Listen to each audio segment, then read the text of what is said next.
That's good.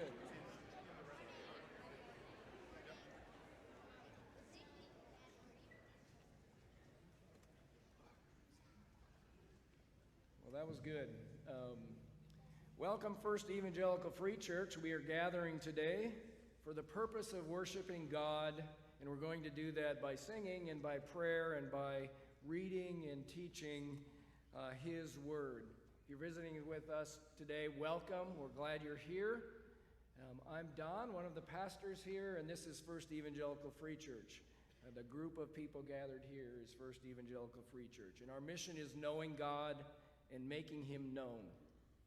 Our passion is we are becoming disciples, living as a family of disciples, serving as disciples in our community, and sending disciples into the world.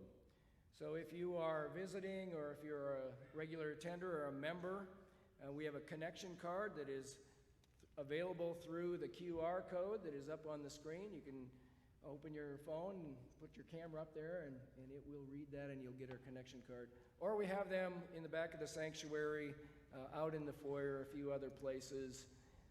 Please do that. The connection card is how we know you're here, and also it's a good way to request prayer. We'd like to pray for you if you have a prayer request, so you can do that through the connection card.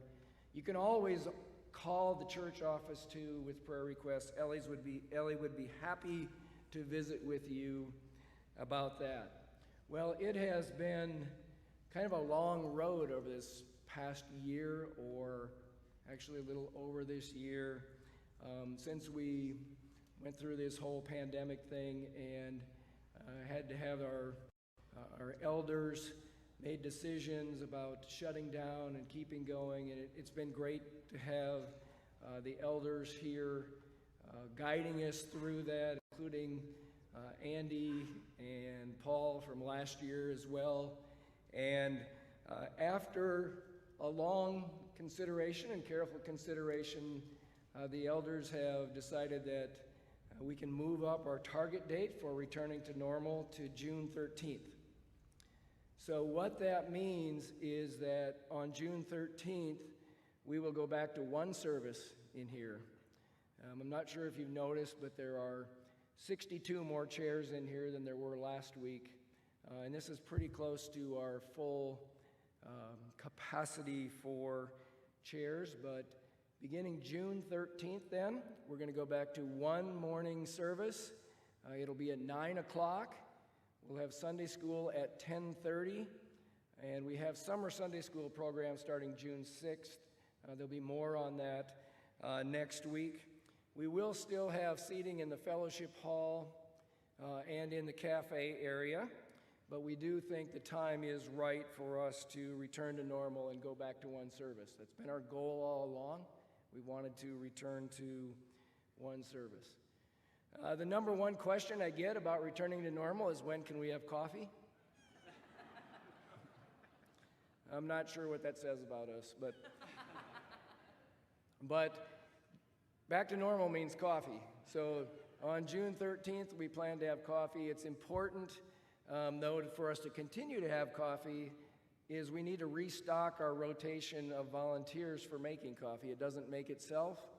And so please sign up to get in that rotation by contacting Ellie, either through email or through the phone. You can call her at the church office.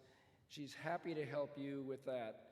One last announcement. It is spring, and we have accumulated so much lost and found that it is overflowing, and we had to empty the container that we put it in. So in the foyer by the fellowship hall are all the things that we've accumulated probably since winter started. So you'll see a lot of caps and gloves, but there's also Bibles and water bottles and nice kids' clothes and stuff. So please check that out this week. We're going to purge it at the end of the week, donate it to someone. And so now let's just take a moment of silence, and then I will read our call to worship as we prepare our hearts. This is Psalm 33, verses 4 and 5. The word of the Lord is upright, and all his work is done in faithfulness. He loves righteousness and justice. The earth is full of the steadfast love of the Lord.